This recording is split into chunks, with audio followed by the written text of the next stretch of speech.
ਹੁੰਦੀ ਹੈ। ਸਰਬੱਤ ਸੰਗਤਾਂ ਦੇ ਚਰਨਾਂ ਵਿੱਚ ਬੇਨਤੀ ਹੈ ਕਿ ਗੱਤਕੇ ਮੁਕਾਬਲੇ ਵਿੱਚ ਪਹੁੰਚ ਕੇ ਵੱਧ ਚੜ ਕੇ ਹਾਜ਼ਰੀ ਭਰੋ ਅਤੇ ਖਿਡਾਰੀਆਂ ਦੇ ਜ਼ੋਰ ਵੇਖੋ ਜੀ। ਵਾਹਿਗੁਰੂ ਜੀ ਕਾ ਖਾਲਸਾ, ਵਾਹਿਗੁਰੂ ਜੀ ਕੀ ਫਤਿਹ।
ਸਮੁੱਚੇ ਤੌਰ ਤੇ ਸੰਸਾਰ ਦੇ ਲੋਕਾਂ ਨੂੰ ਬਾਬਾ ਕਬੀਰ ਜੀ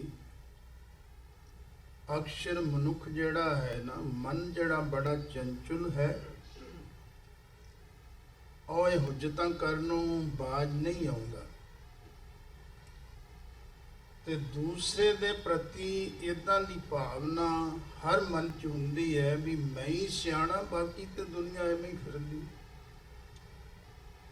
तो बाबा कबीर जी मन नूं मुखातम हो के मन वाले मनुख नूं समझांदियां ये गल कीती भी भुले कपट न कीजै। ऐ मना, ऐ मनुख,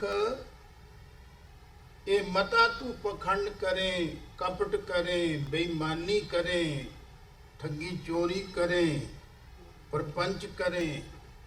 वाहिगुरु सब कुछ जानता है, बहु प्रपंच कर पर तन लियावे। एक उदाहरण के तौर पर वरत्या है शब्द भी बंदा बड़ियां ठगियां ठोरियां करके, प्रपंच करके, मिठा बोल के, कई कुछ करके ठग के लियाउंदा है घर ते सुतदारा भयान लुटावे कि चोरां दा माल डांगां दे गज। अक्सर इस तरह ही हुंदा है। ਤੇ ਜੇ ਮੇਰਾ ਸ਼ਬਦ ਤੁਹਾਨੂੰ ਨਾ ਬੁਰਾ ਲੱਗੇ, ਜਿਹੜੇ ਅਮੀਰ ਜਾਦੇ ਜਿਹੜੇ ਵਿਗੜਦੇ ਕਾਕੇ, ਉਹ ਇਸੇ ਲਈ ਵਿਗੜਦੇ ਕਿਉਂਕਿ ਹਰਾਮ ਦੀ ਮਾਇਆ ਆਈ ਹੁੰਦੀ ਹੈ। ਜੋ ਮਰਜ਼ੀ ਕਰਦੇ ਫਿਰਦੇ, ਪੰਜਾਂ ਦੇ 50 ਜਿੱਥੇ ਮਰਜ਼ੀ ਖਰਚਦੇ। ਗੁਰੂ ਨਾਨਕ ਸਾਹਿਬ ਸੱਚੇ ਪਾਤਸ਼ਾਹ ਜੀ ਨੇ ਬਚਨ ਕਹੇ ਵੀ ਇਨ ਜ਼ਰ ਕਾਰਨ ਘਣੀ ਵਿਗੂਤੀ, ਇਸ ਜਨ ਘਣੀ ਖੁਆਈ, ਪਾਪਾਂ ਬਾਝੋ ਹੋਵੇ ਨਾਹੀ ਮੋਹਿਆ ਸਾਥ ਨ ਜਾਏ। ਪ੍ਰਪੰਚ ਕੀਤਿਆਂ ਤੋਂ ਬਿਨਾ ਬਹੁਤ ਹੀ ਮੋਟੀ ਮਾਇਆ ਮਨੁੱਖ ਦੇ ਕੋਲ ਇਕੱਠੀ ਹੋ ਨਹੀਂ ਸਕਦੀ। ਕੋਈ ਆਖੇ ਮੈਂ ਸਤ ਧਰਮ ਦੀ ਕਿਰਤ ਕਰਦਾ ਤੇ ਮੇਰੇ ਅੰਬਾਰ ਲੱਗੇ, ਨਹੀਂ। ਅਡਾਨੀ ਅੰਬਾਨੀ ਵਰਗਿਆਂ ਦੇ ਹੋ ਸਕਦੇ, ਤੇ ਉਹ ਜੇ ਲੋਕ ਹੋਰ ਵੀ ਹੋ ਸਕਦੇ ਜਿਹੜੇ ਪ੍ਰਪੰਚ ਕਰਦੇ ਨੇ, ਪਰ ਸਤ ਧਰਮ ਦੀ ਜਿਹੜੀ ਕਿਰਤ ਹੈ ਉਹਦੇ ਨਾਲ ਰੋਜ਼ੀ ਚੱਲ ਸਕਦੀ ਹੈ, ਇਹ ਤੋਂ ਜ਼ਿਆਦਾ ਨਹੀਂ। ਤੇ ਖੈਰ ਆਪਣੇ ਕੋਲ ਟਾਈਮ ਸੀਮਤ ਹੈ। ਇਹ ਬੰਦਸ਼ ਮੇਰੇ ਗੁਰ ਭਾਈ ਸਾਹਿਬ ਅਮਰਜੀਤ ਸਿੰਘ ਜੀ ਸਾਡੀ ਕਲਾਸ ਵਿੱਚ ਨਹੀਂ ਸੀ ਆਈ, ਇਹ ਮੈਂ ਭਾਈ ਅਮਰਜੀਤ ਸਿੰਘ ਜੀ ਦੇ ਕੋਲੋਂ ਕੀਤੀ ਸੀ ਇਹ ਬੰਦਸ਼ ਉੱਥੇ ਕਾਲਜ ਹੁੰਦਿਆਂ। ਤੇ ਮੇਰੇ ਚੇਤੇ ਹੈ ਗੱਲ ਕਿ ਜਦ ਕਦੀ ਕਿਸੇ ਦੇ ਕੋਲ 2 ਅੱਖਰ ਸਿੱਖੀਏ, ਬਹੁਤ ਸਾਰੀਆਂ ਬੰਦਸ਼ਾਂ ਉਸਤਾਦ ਜੀ ਦੇ ਨਜ਼ਦੀਕ ਰਹਿਣ ਕਰਕੇ, ਨਾਲੇ ਇਹ 2 ਸਾਲ ਪਹਿਲਾਂ ਸਾਡੇ ਨਾਲ ਉੱਥੇ ਉਹਨਾਂ ਕੋਲ ਸੇਵਾ ਕਰਦੇ ਸਨ। ਫਿਰ ਉਹਨਾਂ ਦੇ ਬਹੁਤ ਲਾਡਲੇ ਪੁੱਤ ਸਨ, ਇਹ ਜੋ ਮਰਜ਼ੀ ਕਰ ਸਕਦੇ ਸਨ। ਇਹਨਾਂ ਕੋਲੋਂ ਮੈਂ ਕਈ ਕੁਝ ਕੀਤਾ, ਲੈ ਦੇ ਕੇ ਗੁਰੂ ਦੀ ਕਿਰਪਾ ਨਾਲ ਮੈਨੂੰ 50 ਰਾਗਾਂ ਦਾ ਗਿਆਨ, ਕੁਝ ਇਹਨਾਂ ਦੀ ਬਖਸ਼ਿਸ਼, ਕੁਝ ਉਸਤਾਦ ਜੀ ਦੀ ਆਪਣੀ ਮਿਹਰਬਾਨੀ। ਤੇ ਇਸ ਕਰਕੇ ਆ ਮੇਰੇ ਯਾਦ ਸੀ, ਮੈਂ ਤਾਂ ਹੀ ਇਹ ਰੀਤ ਪੜ੍ਹੀ ਕਿ ਭਾਈ ਸਾਹਿਬ ਅਮਰਜੀਤ ਸਿੰਘ ਜੀ ਆਏ ਹਨ, ਇਹ ਮੇਰੇ ਉਸਤਾਦ ਨੇ, ਇਹਨਾਂ ਨੇ ਮੈਨੂੰ ਕਾਲਜ ਦੇ ਹੁੰਦਿਆਂ ਇਹ ਰੀਤ ਬੰਦਸ਼ ਜਿਹੜੀ ਭੀਮ ਪਲਾਸੀ ਦੀ ਕਰਵਾਈ ਸੀ। ਤੇ ਆਓ ਆਪਣੇ ਕੋਲ 10 ਮਿੰਟ ਬਾਕੀ ਹਨ। ਸ਼ਬਦ ਸਤਿਗੁਰੂ ਗੁਰੂ ਨਾਨਕ ਸਾਹਿਬ ਸੱਚੇ ਪਾਤਸ਼ਾਹ ਜੀ ਦਾ ਉਥਾਨਕਾ ਦੇਣ ਵਾਲੇ ਪੁਰਸ਼ਾਂ ਨੇ ਇਹਦਾ ਜ਼ਿਕਰ ਕੀਤਾ। ਭਾਈ ਮਰਦਾਨਾ ਜੀ ਚੱਲ ਬਸੇ ਤੇ ਸਾਹਿਬ ਗੁਰੂ ਨਾਨਕ ਸਾਹਿਬ ਸੱਚੇ ਪਾਤਸ਼ਾਹ ਜੀ ਨੇ ਸ਼੍ਰੀ ਰਾਗ ਉਠਾਇਆ। ਵੈਸੇ ਮੈਂ ਤੇ ਇੱਕ ਰੀਤ ਦੇ ਤੌਰ ਤੇ ਪੜ੍ਹਨੀ ਹੈ। ਸੱਜਣ ਮੇਰੇ ਰੰਗੁਲੇ ਜਾਇ ਸੁਤੇ ਜੀਰਾਨ, ਹਮ ਵੀ ਬੰਜਾਂ ਡੋਮਣੀ ਰੋਮਾ ਝਿੜੀ ਬਾਣ, ਕੀ ਨਾ ਸੁਣੇ ਹੀ ਗੋਰੀਏ। ਸਤਿਗੁਰੂ ਜੀ ਕਹਿੰਦੇ ਇਹ ਸ਼ਬਦ ਦੇ ਵਿੱਚ ਆਪਾਂ ਥੋੜੇ ਜਿਹੇ ਮਿੰਟਾਂ ਵਿੱਚ ਦੀ 10 ਮਿੰਟ ਬਾਕੀ ਹਨ, ਉਹਨਾਂ ਦੇ ਵਿੱਚ ਸ਼ਬਦ ਗਾਉਣ ਦੀ ਕੋਸ਼ਿਸ਼ ਕਰੀਏ। ਤਾਂ ਸ਼ਬਦ ਦਾ ਜਿਹੜਾ ਧੁਰਾ ਹੈ, ਜਿਹੜਾ ਕੇਂਦਰੀ ਭਾਵ ਹੈ, ਉਹ ਇੱਥੇ ਹੋਰ ਹੈ। ਮੈਂ ਕੋਈ ਹੋਰ ਪੰਕਤੀ ਰੱਖ ਕੇ ਗੱਲ ਸ਼ੁਰੂ ਕਰਨ ਲੱਗਿਆ। ਆਓ। ਜਾਇ ਸੁਤੇ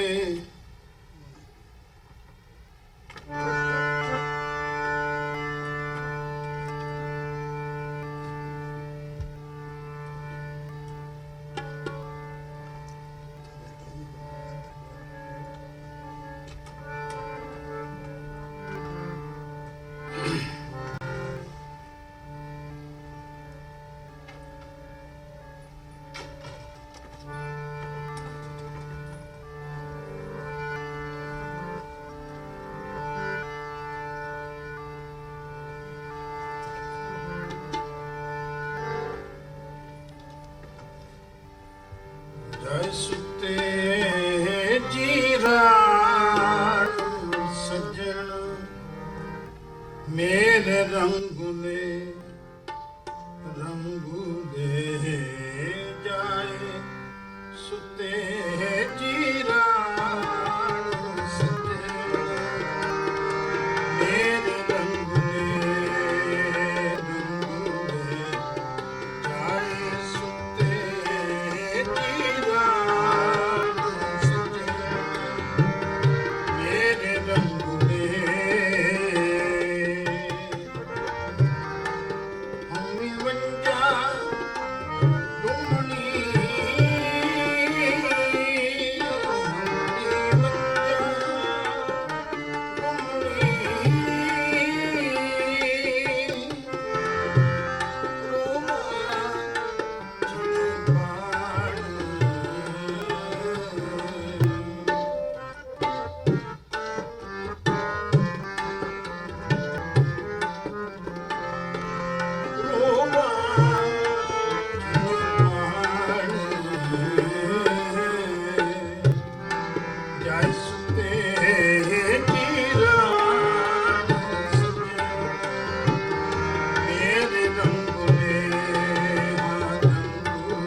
ਹਰ ਪੁੱਲੜਾ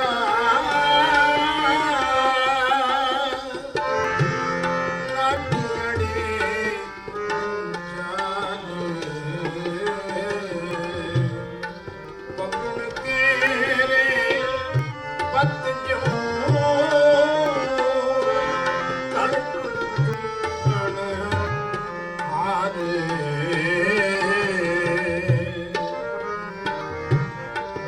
ਰੰਗ ਮਾਣ ਲੈ ਪਿਆਰਿਆ ਯਾਰ ਤੁਮਨ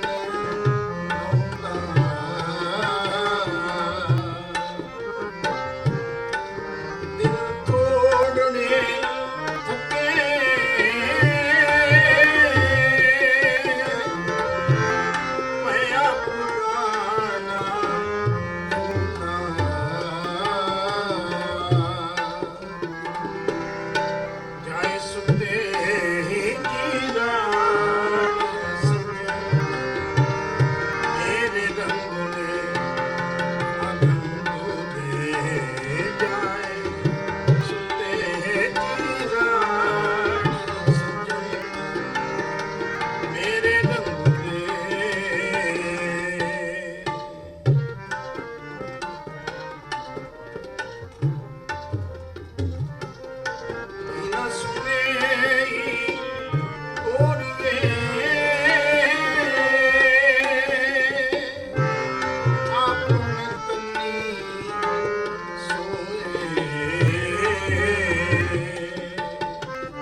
ਜੈ ਸੁਤੇ ਜੀ ਰਾਣ ਸੁਜਣ ਮੇਰੇ ਰੰਗੁਲੇ ਅਕਸਰ ਹਰ ਕਿਸੇ ਨੇ ਇਸ ਰਸਤੇ ਜਾਣਾ ਹੈ। ਸਤਿਕਾਰਯੋਗ ਬਜ਼ੁਰਗ ਜਿਨ੍ਹਾਂ ਦੀ ਯਾਦ ਵਿੱਚ ਜੁੜੇ ਹਾਂ, ਸਾਹਿਬ ਦੇ ਬਚਨ ਨੇ, ਬਾਬਾਣੀਆਂ ਕਹਾਣੀਆਂ ਪੁੱਤ ਸੁਪੁੱਤ ਕਰੇ।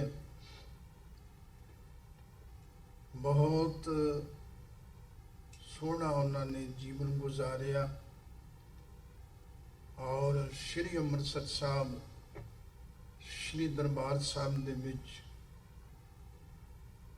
ਉਸ ਸਮਾਜ ਵਿੱਚ ਕਹੀਏ ਜਿਹੜੇ ਉੱਥੇ ਸਰਵਿਸ ਕਰਦੇ ਹਨ, ਸੇਵਾ ਕਰਦੇ ਹਨ, ਉਹਨਾਂ ਵਿੱਚ ਬੜਾ ਉੱਘਾ ਨਾਮ ਸੀ ਭਾਈ ਸੁਰਜੀਤ ਸਿੰਘ ਜੀ ਦਾ। ਪਾਪਾ ਜੀ ਕਰਕੇ ਸਾਰੇ ਯਾਦ ਕਰਦੇ ਸਨ। तो खैर भाई सुबिंदर सिंह जिन्हों ने अपने माता पिता की याद में समागम रखा है, सानू सारिਆਂ ਨੂੰ अपने बजुर्गों ਨੂੰ याद करना चाहिए, याद ही नहीं करना चाहिए। उन्हों का कीता कराया ਜਿਹੜਾ ਉਹਨੂੰ ਚੇਤੇ करके उन्हों का धन्यवाद शुकराना करते रहना चाहिए। तो इत्थे समाप्ति है। वाहिगुरू जी का खालसा, वाहिगुरू जी की फतेह। प्यारे साध संगत जी, वाहिगुरू जी का खालसा वाहिगुरू। बेनती करता हाँ कि सिंह सभा के बच्चे अगले 20 मिनट कीर्तन करनगे। ये बच्चों को भाई सुविंदर सिंह हुणी खुद आप सिखाते कीर्तन। कलयुग में कीर्तन प्रधाना, गुरमुख जपिए लाए ध्याना दे महावाका अनुसार बहुत ही ਵੱਡੀ ਕੀਰਤਨ ਦੀ ਜੋ ਦਾਤ ਹੈ ਇਹਨਾਂ ਬੱਚਿਆਂ ਨੂੰ ਦਿੰਦੇ ਹਨ। ਇਸ ਕਮਿਊਨਿਟੀ ਦੇ ਵਿੱਚ ਵੀ ਜਦੋਂ ਮੈਂ ਬਹੁਤ ਬੱਚਿਆਂ ਨੂੰ ਮਿਲਦਾ ਹਾਂ, ਉਹ ਵੀ ਭਾਈ ਸਾਹਿਬ ਹੋਰਾਂ ਤੋਂ ਸਿੱਖੇ ਹੁੰਦੇ ਹਨ। ਸੋ ਭਾਈ ਸਾਹਿਬ ਹੋਣੀ ਬਹੁਤ ਹੀ ਪ੍ਰੋਮੀਨੈਂਟ ਇਸ ਕਮਿਊਨਿਟੀ ਦੇ ਮੈਂਬਰ ਜਿਹੜੇ ਬਹੁਤ ਹੀ ਸੇਵਾ ਕਰਦੇ ਹਨ ਬੱਚਿਆਂ ਨੂੰ ਕੀਰਤਨ ਸਿਖਾਉਣ ਦੀ। ਅਗਲੇ 20 ਮਿੰਟ ਬੱਚੇ ਕੀਰਤਨ ਕਰਨਗੇ। ਉਸ ਤੋਂ ਬਾਅਦ ਭਾਈ ਬਲਜੀਤ ਸਿੰਘ ਜੀ ਅਤੇ ਉਹਨਾਂ ਦਾ ਛੱਥਾ 12:45 ਤੋਂ ਲੈ ਕੇ 1:10 ਤੱਕ ਕੀਰਤਨ ਕਰੇਗਾ। ਵਾਹਿਗੁਰੂ ਜੀ ਕਾ ਖਾਲਸਾ, ਵਾਹਿਗੁਰੂ ਜੀ ਕੀ ਫਤਿਹ। ਵਾਹਿਗੁਰੂ ਜੀ ਕਾ ਖਾਲਸਾ, ਵਾਹਿਗੁਰੂ ਜੀ ਕੀ ਫਤਿਹ।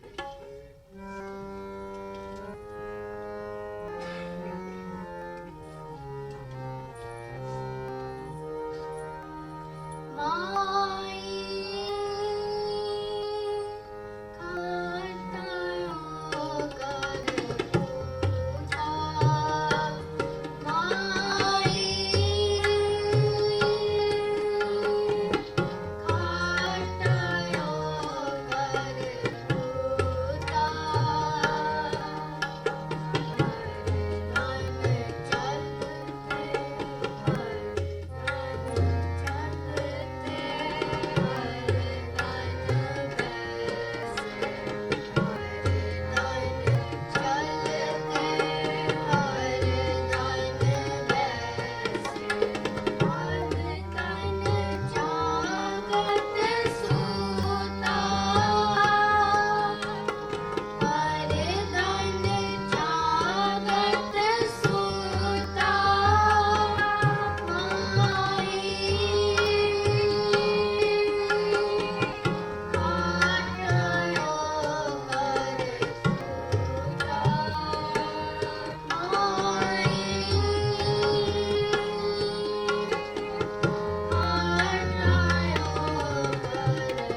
ਤੇ ਇਹ ਸਨ ਸਾਡੇ ਸਿੰਘ ਸਭਾ ਦੇ ਬੱਚੇ ਜਿਹੜੇ ਕਿ ਕੀਰਤਨ ਸਰਵਣ ਕਰਾ ਰਹੇ ਸਨ। ਸੰਗਤ ਜੀ ਇੱਥੇ ਦੱਸਣਾ ਵੀ ਬਹੁਤ ਜ਼ਰੂਰੀ ਹੋਏਗਾ ਕਿ ਇਹ ਬੱਚੇ ਭਾਈ ਸਵਿੰਦਰ ਸਿੰਘ ਹੋਣਾ ਤੋਂ ਸਿੱਖਦੇ ਹਨ ਤੇ ਇਹਨਾਂ ਦੇ ਕੋਲੋਂ ਸਾਰੇ ਕੀਰਤਨ ਸਿੱਖੇ ਹਨ। ਹੁਣ ਭਾਈ ਬਲਜੀਤ ਸਿੰਘ ਅਤੇ ਉਹਨਾਂ ਦਾ ਜਥਾ ਅਗਲੇ 20 ਮਿੰਟ 1:15 ਤੱਕ ਕੀਰਤਨ ਸਰਵਣ ਕਰਾਉਣਗੇ। ਕਿ ਵਾਲੇ ਜਾ ਚੇਖਾਂ ਭਾਈ ਸਾਹਿਬ ਤੁਹਾਡਾ ਟਾਈਮ ਥੋੜ੍ਹਾ ਜਿਹਾ ਬੱਚੇ ਜ਼ਿਆਦਾ ਰਹਿ ਗਿਆ ਤੇ ਤੁਸੀਂ 1:15 ਤੱਕ ਭਾਈ ਸਾਹਿਬ ਕੀਰਤਨ ਸਰਵਣ ਕਰਾਉਣਗੇ। ਵਾਹਿਗੁਰੂ ਜੀ ਕਾ ਖਾਲਸਾ, ਵਾਹਿਗੁਰੂ ਜੀ ਕੀ ਫਤਿਹ।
ਛੱਡ ਮੈਂ ਮੇਰਾ ਛੱਡ ਮੈਂ ਮੇਰਾ ਹਿਰਦੈ ਨਾਮ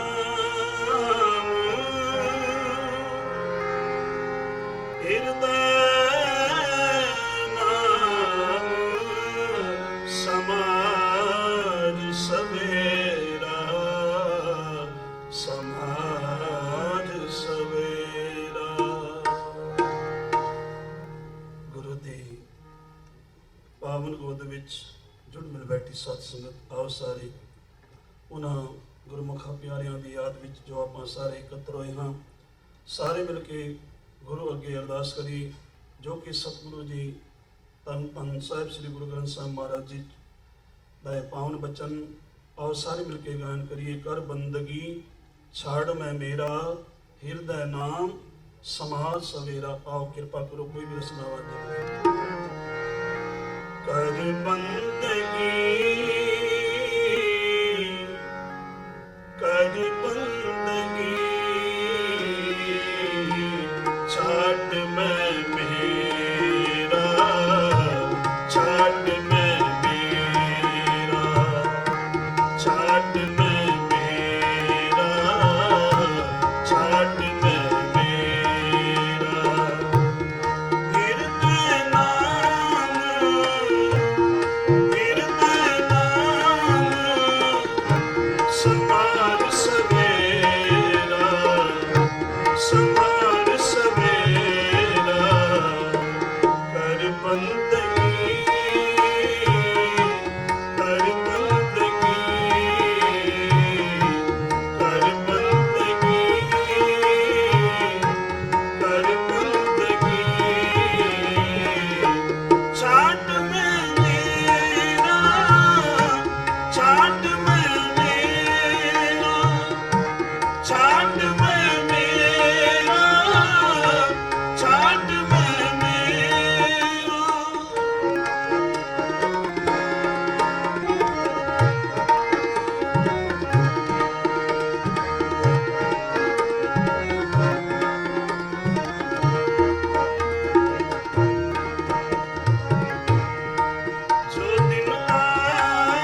सा